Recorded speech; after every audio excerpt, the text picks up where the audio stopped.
Bonjour tout le monde, c'est Jello de la chaîne Jello et aujourd'hui on se retrouve pour une nouvelle vidéo non plus sur les bases de l'analyse technique. Non, il faut que je fasse mon deuil de cette série. Donc voilà, d'ailleurs j'en profite pour vous dire que j'ai pris énormément de plaisir à vous faire cette série. Donc voilà, c'était pour vous le dire. Et aussi vous savoir si vous avez quelques retours dessus, quelque chose, enfin des petits trucs à changer éventuellement.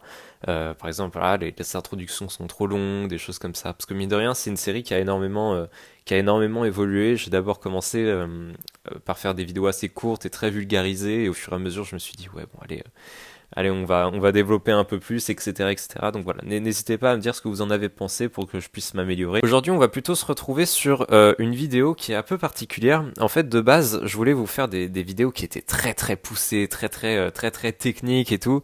Et après, je me suis dit non, ça va être un peu relou. Du coup, voilà, je voulais vous faire des trucs un peu plus simples. Et j'ai eu quelques problèmes parce que, comme je vous expliquais la dernière fois, je ne suis plus chez moi, j'ai pas mon gros PC, j'ai que mon petit ordinateur portable qui a du mal à faire tourner OBS. Et bon, je vais essayer de me débrouiller avec ça. Et je vous ai quand même fait un superbe PowerPoint pour vous expliquer tout plein de trucs. Donc aujourd'hui, on va parler de mon portefeuille, mes positions, mes cryptos, etc. Je voulais vous faire une vidéo sur les formes des bougies, mais ce sera sans doute pour une autre fois parce que c'est assez compliqué à le faire. Alors déjà, pourquoi faire une vidéo sur mon portefeuille, sur mes positions? Parce que je sais pas, je m'étais dit que ce serait assez intéressant. Et bon bah pourquoi pas après tout, on verra ce que ça donne. Et bah, n'hésitez pas, vous de votre côté, à me partager un petit peu qu'est-ce que vous avez ou des choses comme ça. Chose assez importante aussi, je vous parlerai avant tout en termes de pourcentage, quel crypto représente tel pourcentage de mon capital. Et je vous donnerai pas des chiffres exacts parce que ça reste assez privé, peut-être plus tard, mais voilà, je préfère garder ces informations pour moi. Alors du coup, j'ai séparé cette vidéo en deux catégories principales. Donc la première, on va voir quelques statistiques sur mon portefeuille, donc d'une manière générale. Voilà, là je vous ai expliqué un peu ce qu'on va voir, les différentes catégories. Alors les différentes catégories, vous allez vite comprendre ce que j'entends par catégorie. Ensuite, on parlera un peu de tout ce qui est court terme, long terme. Et tout ce qui intéresse, c'est quel est l'intérêt que je porte aux différentes cryptos. Mais en fait, ça, je me suis planté, on va plutôt le voir dans le petit 2. Et ensuite, je vous parlerai de mes positions, mais là encore, vous verrez, c'est pas très compliqué. D'accord? On attaque directement sur quelques statistiques sur mon portefeuille. Alors, je voulais vraiment vous faire un truc très complet avec plein d'informations, mais au final, j'ai pas eu énormément de temps. Je l'ai vraiment fait à la va-vite. Je vais pas vous mentir. On va pas passer trop de temps dessus. Globalement, à gauche, vous avez un diagramme qui représente un petit peu la taille de chaque catégorie de position. Alors on a des catégories, donc mes positions principales.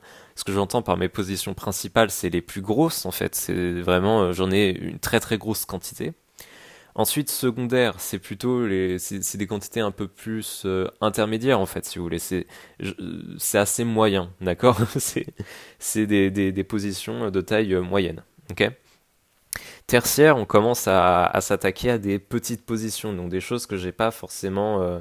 Voilà, c'est des. Enfin, je sais pas comment expliquer, c'est des petites positions, et comme on peut le voir, en fait, vraiment, ça représente 10% de mon capital, donc voilà. Et enfin, on a le reste. Ensuite, dans les types, vous voyez, c'est long terme, moyen terme, court terme. Alors, il faudrait vraiment que je vous fasse cette vidéo. Mais en fait, l'idée, c'est que je suis quelqu'un qui a plutôt une vision moyen terme des choses, comme vous pouvez le remarquer. Et en fait, il faudrait vraiment que je vous fasse la vidéo sur le long terme, moyen terme, court terme, parce que c'est des trucs qui sont aussi couplés au risque, mine de rien. C'est-à-dire que quelqu'un qui est plutôt sur du court terme, il prend plus de risques et potentiellement plus de profits. Bref, je vous raconterai ça dans une prochaine vidéo. Mais en fait, l'idée, c'est que vous voyez que il y a 2 tiers de mes positions qui sont plutôt sur du moyen terme, parce que je vise beaucoup sur du moyen terme. Et j'ai une partie qui est long terme. Alors on va en revenir après. Mais en gros, comme beaucoup de personnes, j'ai des positions long terme, donc sur des projets que je risque de garder longtemps et longtemps et longtemps. Et mes positions long terme représentent un quart à peu près. Donc ça reste assez intéressant. Je vous montrerai exactement de quoi il s'agit. Et enfin, les 10% restants, j'ai écrit court terme, mais en vérité, c'est des positions qui sont tellement faibles. En fait, si vous voulez, les 10% qui représentent mes positions plutôt court terme, en fait, ça correspond aux 10% de mes cryptos de taille, enfin de petite taille, quoi. D'accord? Donc ça, c'était quelques statistiques sur mon portefeuille, globalement. J'ai fait ça vraiment très très vite. Je m'excuse si c'est pas forcément très très clair, mais j'ai essayé de faire du mieux que je pouvais. Et là, on va directement s'attaquer un peu au cœur du sujet, c'est les cryptos que je possède. Alors, mes deux positions principales, donc mes deux plus grosses positions, c'est dans l'ordre EGLD et Ethereum, d'accord? Alors, EGLD, pourquoi est-ce que c'est ma position la plus importante? Je crois que ça représente genre vraiment un tiers de mon capital, c'est vraiment impressionnant. Parce que vous n'êtes pas sans savoir que GLD a fait quand même une bonne performance ces derniers jours, donc ça s'est propulsé directement dans mes positions les plus importantes. Alors c'était déjà une position sur laquelle j'avais énormément de capital, mais là avec la performance qu'on a eue la semaine dernière, ça a été encore plus impressionnant. D'accord? Et là, globalement, ce que j'explique, c'est que mes EGLD, globalement, je garde sur du moyen terme. D'accord?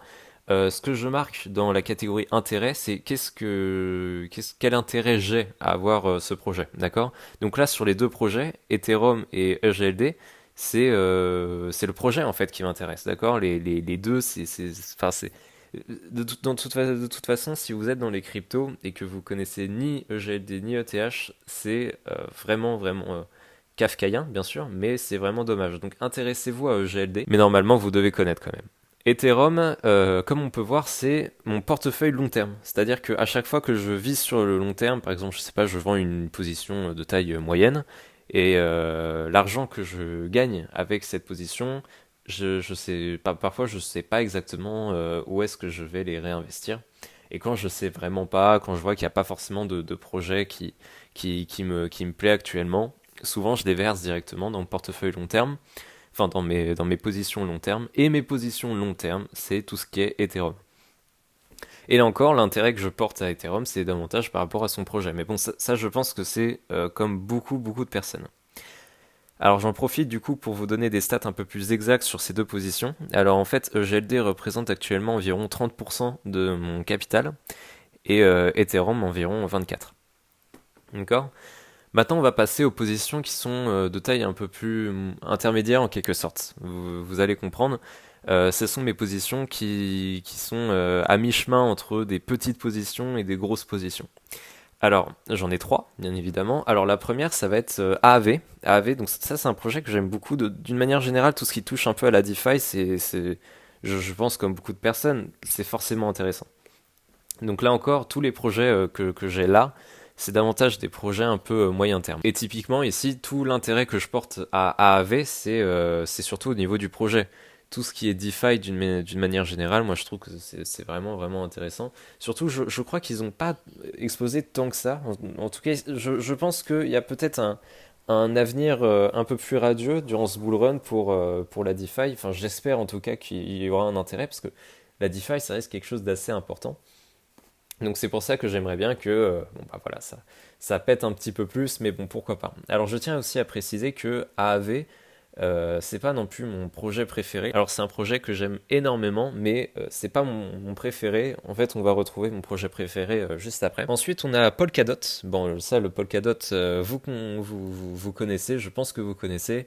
Là encore ça va être du moyen terme et l'intérêt que je porte à Polkadot c'est davantage autour du projet de l'univers de Polkadot qui est plutôt bien couplé d'ailleurs avec KSM. Et surtout, j'aimerais bien en avoir et j'ai peut-être une stratégie qui va essayer de se mettre en place au niveau quand on entrera en bear market, que je vous expliquerai dans une prochaine vidéo, et qui peut être assez intéressante. Et ça concerne en fait le DOT, donc je vais essayer de je vais essayer de vous l'expliquer dans une prochaine vidéo, mais pour moi, Polkadot, c'est possiblement quelque chose que je vais essayer de travailler durant le bear market. Donc je vais essayer de voir, dans tous les cas je vous parlerai de ça dans une autre vidéo. Et enfin on a Chiliz, alors le Chiliz c'est du moyen terme, et là on voit que l'intérêt c'est plus autour du potentiel de Chiliz, parce que le projet autour de Chiliz il est intéressant. Bon, il est rigolo parce qu'il sort un petit peu des sentiers battus. C'est pas forcément. C'était une bonne idée, quoi. Le projet autour de Chiliz, il est particulier. Alors moi, j'aime bien le projet, c'est intéressant.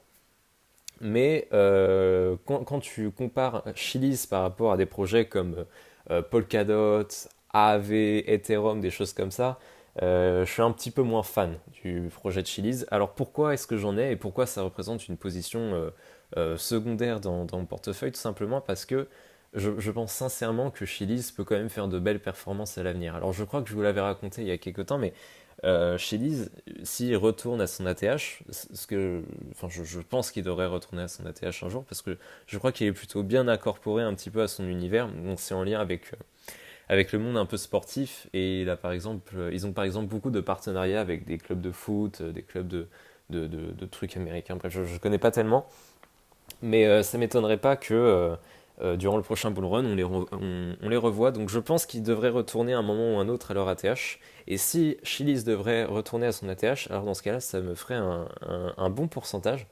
Donc c'est pour ça que dans intérêt, j'ai marqué plutôt davantage de potentiel plutôt que le projet. Parce que le projet est sympa de Chili's, le projet de Chili's est plutôt sympa, mais de là à être dans mes positions secondaires, c'est davantage par rapport à son potentiel que le projet qui est derrière.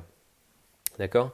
D'ailleurs, je précise que les projets ici, je les aime beaucoup. D'accord? Polka, Chili's, AAV. AAV, d'ailleurs, c'est un projet que j'aime énormément, mais c'est pas mon projet favori. Alors là, du coup, on a mes positions tertiaires, donc là, on commence à entrer dans des petites positions. Alors j'en ai trois, j'ai essayé de les regrouper comme je pouvais. Alors le premier, c'est Atom. Alors Atom, ça va être un peu particulier parce que comme on voit, je vais essayer de le garder plutôt sur du moyen terme. Dans tous les cas, en fait, étant donné que plus le temps passe, plus on se rapproche un petit peu du bull run, du deuxième partie de bull run, je sais très bien que dans un an, toutes les monnaies que vous voyez, j'en aurai plus.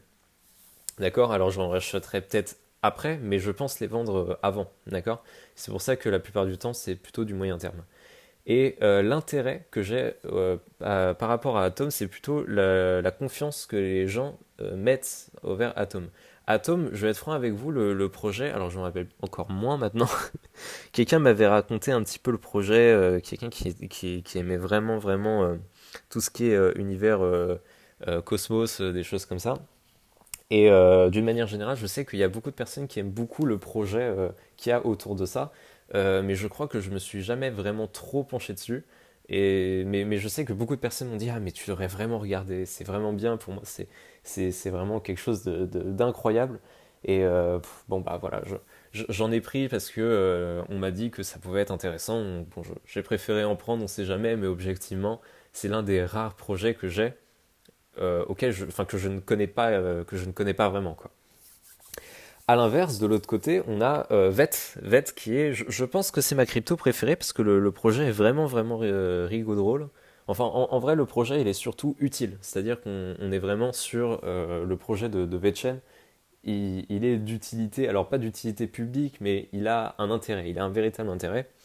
Et ça, typiquement, voilà, je garde pour du moyen terme. L'intérêt que j'ai autour de ça, c'est le projet. Alors, je vais pas rentrer dans les détails, mais c'est vrai que VET, enfin, je sais pas, il y a quelque chose autour de VET que j'aime énormément. Donc, je pense que c'est ma crypto préférée. Et ma deuxième crypto préférée, je sais pas exactement, mais il y a un projet que j'aime énormément, c'est Avax. Alors j'ai jamais de Avax pour une raison X ou Y, j'en ai jamais. J'arrive jamais à trouver le bon moment pour l'acheter, à trouver les capitales, etc., etc. Enfin les capitaux, pardon. Mais voilà, tout ce qui est smart contract, etc., c'est des choses que j'aime énormément et je sais que Avax en propose. Et, j'en ai pas. Mais par contre, c'est un projet que j'aime énormément. Tout ce qui est smart contracts, j'aime énormément tout ça. Et parce que j'aime bien les smart contracts, je me permets d'avoir du link. J'aurais un peu de mal à comprendre quelqu'un qui me dit ah, tout ce qui est smart contract, c'est absolument génial, j'adore ça, pour moi c'est vraiment l'avenir, j'ai des billes à jouer dedans. Alors je veux bien le croire, mais par contre, il faudrait aussi avoir des oracles là-dedans dans ce cas-là. Ça serait une stratégie qui ait du sens. Moi, j'aime beaucoup tout ce qui est smart contract. Et parce que j'aime beaucoup tout ce qui est smart contract, j'ai aussi beaucoup de positions sur des oracles. Donc ici, j'ai Chainlink. Alors je ne vais pas forcément expliquer ce que c'est un oracle, des smart contracts, etc. Mais si tu veux qu'un smart contract fonctionne, il faut, il faut qu'il y ait un oracle derrière, en fait. Donc c'est pour ça que j'ai des positions sur Chainlink. Alors je sais que beaucoup de personnes adorent ce projet, chose que je peux plutôt bien comprendre. Alors j'ai du Link, mais j'ai aussi du Bend. Le Bend, comme vous pouvez le voir, donc c'est plutôt en haut à gauche. Le Bend, c'est aussi un oracle, et je crois qu'il évolue dans l'univers de Atom. Il évolue dans l'univers de Atom. Voilà, j'ai écouté, j'ai des petites positions par-ci par-là, etc. Et là, en fait, finalement, on est sur tout ce qui est, enfin, des très petites positions, d'accord? Donc, je vais pas forcément m'étaler trop longtemps dessus. On a du LTC, on a du BEN, du XRP. On a du Uniswap. Alors, Uniswap, je crois que je vous l'avais raconté il y a pas longtemps. J'en avais acheté en mai parce que dans ma tête, ça allait être plutôt bien. Et en fait, le problème, c'est que vous savez ce qui s'est passé en mai. On a eu le fameux crash en mai. Et depuis, je crois que même encore aujourd'hui, il y a moyen que je sois encore dans le négatif.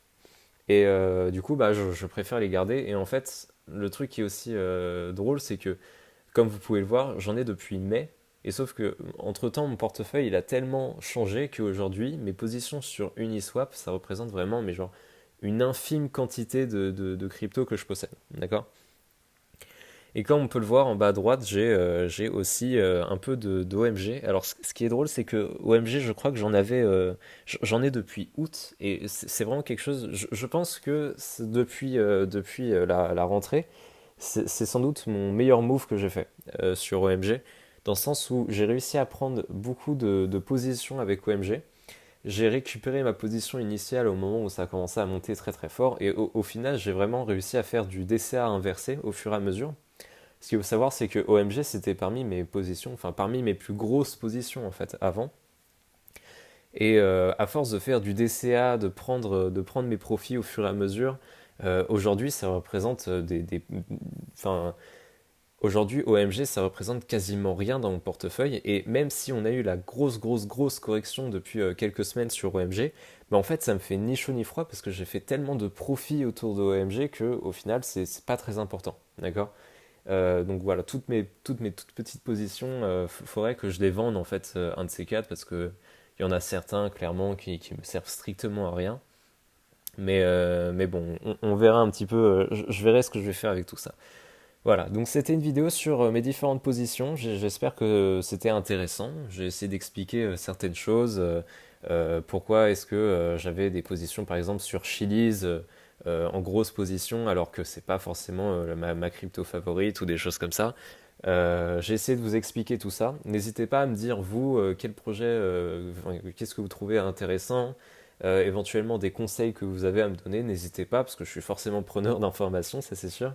Et moi, en tout cas, je vais vous laisser et on se retrouve, je l'espère, très très bientôt pour une prochaine vidéo. C'était Jello et je vous souhaite une très très bonne journée.